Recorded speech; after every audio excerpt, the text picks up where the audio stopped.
بيبدأ فيلمنا براجل بيبتدي يومه الأول كحارس متحف، وبيبقى متحمس جدا لأنه هيبقى حارس ليلي وهيقضي طول اليوم في فراغ وبس. وبعد ما بيقعد على المكتب وبيستريح بيلاقي كتاب صغير مكتوب فيه تعليمات المتحف كلها، ولكن وقتها الحارس مش بيبقى مهتم ان هو يقرأه. وبعد ما الشمس بتختفي خالص بنشوف ان بيحصل حاجة غريبة كده في المتحف، وبيظهر قرد صغير بيخطف الكتيب ده وبيضرب الحارس على دماغه وبيطلع يجري. وفي نفس الوقت بيدخل عليه راجل كبير كده وبيقول له انا ابقى رئيس الولايات المتحدة واسمي تيدي. فبيفكر وقتها الحارس ان ده حد شارب حاجة وجاي يقفلم عليه، ولكن وقتها بيلاقي ان بقية التماثيل اللي في المتحف كلها بدأت تتحرك، وبيفهم هنا ان المتحف تقريبا كده ملبوس او فيه اشباح او حاجة. فبيخاف وبياخد بعضه وبيجري، وهو بيهرب من المتحف بيشوفه بره واحد اسمه لاري، وبيفهم وقتها ان الحارس الجديد هرب هو كمان. وبيدخل لهم جوه وبنشوف ان لاري ده بيتكلم معاهم عادي جدا كأنه واخد عليهم، وبيقول لهم ان اللي هم بيعملوه ده ما ينفعش، لان هو هيستلم خلاص شغل جديد كمدير متحف في مدينة تانية، وما ينفعش يسيبهم هنا غير لما يلاقي حارس جديد خاص بيهم. ووقتها التماثيل اللي موجودة بتقوله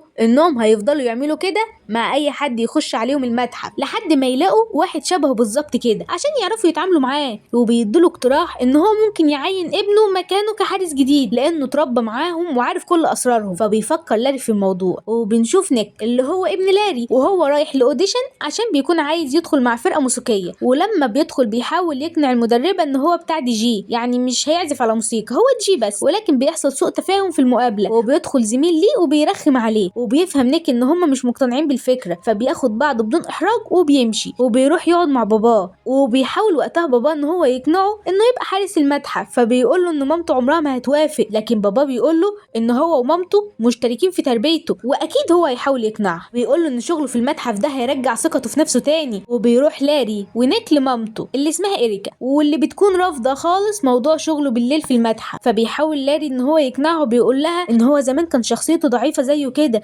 وان المتحف ده غير فيه كتير من بعد ما انفصل، وان هو بقى شخص تاني، وانه حاسس ان المتحف ده هيغير ابنه للأحسن. وفي الآخر بتقتنع إريكا وبتوافق على شغل ابنها في المتحف. وتاني يوم بنشوف نيك وهو رايح يستلم أول وظيفة ليه في المتحف، وهناك كلهم بيرحبوا بوجوده لأنهم بيبقوا عارفينه من وهو لسه صغير. وبعدين بابا بيرن عليه ويتكلمه وبيديله تعليمات هيحتاجها في الشغل بتاعه في المتحف، وبيقوله إن أهم حاجة إن هو لازم ينزل القبو تحت ويتأكد إن القفل بتاع الباب مقفول، لأن الباب ده أمان ليهم ولكل الموجودين في المتحف. وقال له إن المتحف دلوقتي أمانة في رقبته هو، وإن لازم ياخد باله ان لو الشمس طلعت وفي واحد من التماثيل دي بره المتحف هيتحول لتراب. فبيسمع كلام باباه وبينزل القبو، وبيبقى خايف منه جدا بسبب ان التماثيل اللي تحت شكلها يخوف. وفجأة بيحس وهو بيحاول يقفل الباب ان في صوت غريب بيطلع، فبيخاف جدا وبيسيب كل حاجة وبيطلع يجري. وبعد ما بيطلع التمثيل بتسأله انت عملت ايه، فبيقول لهم ان هو خلاص قفل الباب والموضوع في امان، ولكن الحقيقة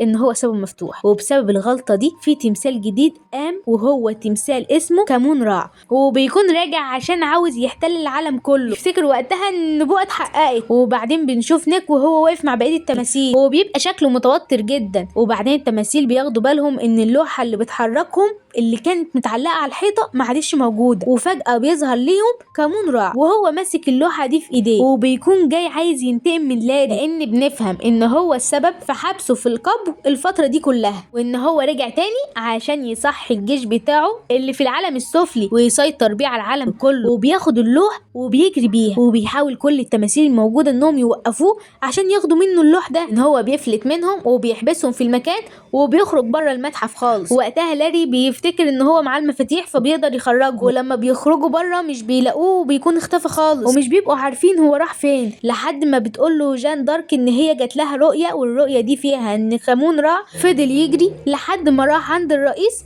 جورج واشنطن. مش بيبقوا عارفين يوصلوا هناك ازاي، لحد ما بتعدي قدامهم عربية عليها متحف فنون المدينة وعليها صورة واشنطن، وبياخدهم نيك وبيركبوا المترو عشان يوصلوا هناك اسرع. وفي الوقت ده بنشوف كامون راع وهو واصل قدام المتحف، وبيستخدم اللوح اللي في ايده عشان يصحي بقية التماثيل اللي موجودة جوه. ولما بيدخل المتحف بيفضل ماشي لانه بيكون عايز يروح للقسم الفرعوني عشان يوصل لمصر القديمة ويحكم العالم من هناك. وفي الوقت ده بيكونوا وصلوا بقية التماثيل وبيدخلوا المتحف، ووقتها نيك مش بيبقى فاهم ازاي كامون هيوصل مصر القديمة ويحكم العالم في الزمن اللي احنا فيه ده. وهناك بيفهموا تيدي ان اللوحة اللي معاه يقدر يستخدمها كبوابة زمنية، لأنها ممكن تحرك أي صورة موجودة على الحيطة، وإن أي صورة هيبقى موجود فيها مصر القديمة هيقدر كامون إنه يدخل منها ويحكم العالم من هناك. فوقتها نيك بيفهم الخطر اللي هم موجودين فيه، وبيقول له إن هم لازم يجروا وراه بسرعة عشان يلحقوه. وطول ما هو ماشي بيفضل يندب حظه، وإن هو ليه يا عيني ما بيتحطش في شغلانة عادية زي بقية الناس، وإن يعني اليوم اللي كان جاي يشتغل فيه عادي يحصل فيه كل ده. بس يلا بقى بيحاول يهون على نفسه وبيكمل. وبعدين بياخدوا بالهم إن كامون راع وهو بيجري دخل جوه اللوحة اللي فيها جورج واشنطن، فبيمسك نيك اللوحة وبيقلبها على الجنب كده وبينزل منها كامون راع، ومع ذلك بيعرف انه يهرب منه. وبيقول وقتها كامون ان هو محتاج مساعدة لان عددهم كتير ومش هيسيبوه في حاله. فبيقرر وقتها يروح للقسم الفرعوني، وبيدخل هناك وبيصحي اله الفوضى، ولما بيصحيه بيفضل يتريق عليه عشان حجمه بيبقى صغير وبيكون فار اصلا. فوقتها بيقول له انه مش بالحجم يا استاذ، يطلع قوة خارقة من عينيه بتدمر المكان اللي حواليه، بس طبعا بطريقة فوضوية. فبيفهمه كامون راع ان في ناس بتجري وراه وان عاوز يوقفهم عند حدهم، وانه لو ساعدوا في كده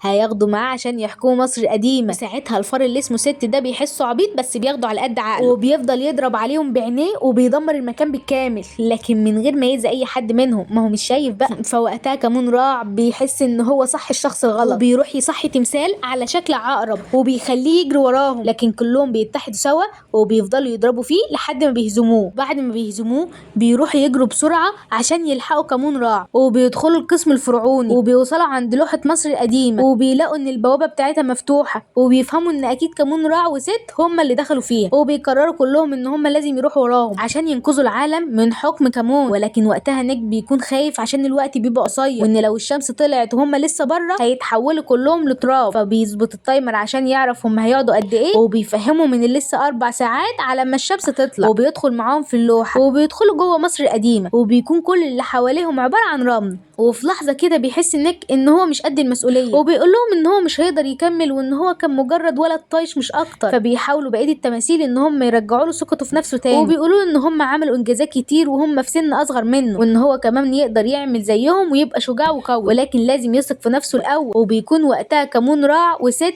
اخدوا مركب عشان يروحوا عند معبد الشمس، وبيبقى نيك وكل اللي معاه ماشيين ورا خطوات كامون راع، وبيركبوا هم كمان مركب عشان يوصلوا للمعبد. ولكن وهم ماشيين بالمركب بيواجهوا تماسيح ضخمة جدا، وبيكون واحد منهم عاوز ياكل الله اللي هو الانسان البدائي اللي معاهم، ولكن بمساعدة نيك بيقدر ان هو ينقذه وبيعرفوا يهربوا من التماسيح. بعدين بنشوف كامون راع وست وهم قدام معبد الشمس، وبيقدر ست ان هو يعمل كسر في الجدار بتاع المعبد وبيدخلوا منه. وبعد كده بنشوف نيك واللي معاه بعد ما وصلوا قدام معبد الشمس، واما دخلوا جواه شافوا النقوش اللي على الجدران واللي بتدل على نفس النقوش اللي كانت موجودة في اللوحة اللي مع كامون راع، وبيفهموا منها ان هم لازم يعزفوا مقطوعة معينة عشان يحضروا الجيش السفلي، وبيكونوا عاوزين يلحقوا كامون قبل ما يعمل حاجة زي دي. ولكن المعبد بيكون فيه افخاخ كتير ولازم وهم ماشيين يفضلوا جنب بعض عشان يتفادوها. وبعدين بيشوف لا العصايه بتاعه النار وبيكون عاوز ياخدها عشان تنور لهم الطريق، ولكن بيتضح ان لما بيشيلها من مكانها بتكون عباره عن باب سري لمكان تاني، وبيدخل هو فيه وبيبعد بعيد عنهم. وبعدين بنشوف بقيه التماثيل بعد ما وصلوا للمكان بتاع كامون راع.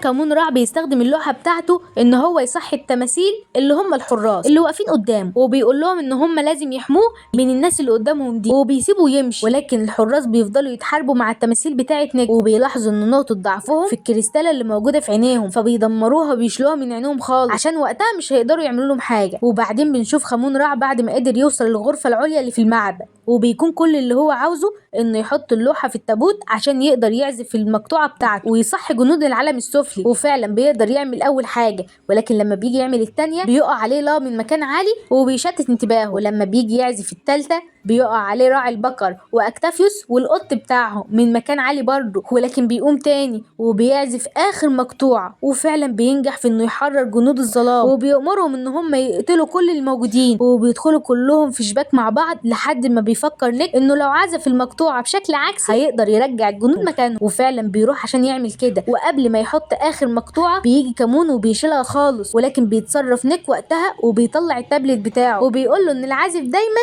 بيبقى عنده حل اخر، وفعلا بيعزف المقطوعة دي على التابلت وبينجح انه يرجع الحراس كلها للبوابة مرة تانية. وبيكون وقتها كمون عايز ياخد نيك لعالم الظلام اللي هو هيروحه، وقبل ما نيك يروح معاه بيمد تيدي وكل اللي معاه ايديهم وبيطلعوا نيك من البوابة وبيهربوا كلهم من المكان، وبيبقوا فرحانين جدا ان الخطر خلاص خلص، ولكن بيبقى عندهم قلق بسبب ان الشمس خلاص هتطلع وان هم قربوا ان هم يختفوا. وبتيجي لنيك فكرة ان هو يستخدم اللوحة اللي معاه مع صورة المعبد بتاعهم ويعمل بوابة زمنية وبيدخلوا فيها، وفعلا بيعملوا كده وبيوصلوا المعبد قبل ما الشمس تطلع. ولما بيوصلوا هناك المعبد بابا بيرن عليه وبيطمن عليه عشان يشوفوا اخباره ايه في اول يوم شغل. فبيقول له نيك ان اول يوم ده كان ممل جدا وان مفيش اي حاجة حصلت خالص. فبيشجعه بابا وبيقول له ان هو هيبقى حارس متحف اشطر منه، وبيدخل عليه دكتور مكفو وبيقول له ان هو هيبقى شكله حارس شاطر لان المعبد بتاعه فضل محافظ عليه طول الليل من غير فوضى. وتاني يوم بيروح نيك المدرسة وبينضم للفريق الموسيقى بتاعه وبيبقى واثق جدا في نفسه وهو بيعزف مع الفريق، وبتبقى المدربة قاعدة قدامه وفرحانة بيهم وفعلا بينجحوا وبتعجبها الموسيقى. وبيرجع بالليل المتحف وكل يوم بيعمل لهم حفلة شكل. وكده يبقى فيلمنا خلص. لو اول مرة تتابعوني ما تنسوش تعملوا لايك وكومنت وسبسكرايب للقناة عشان يوصل لكم كل جديد. سلام.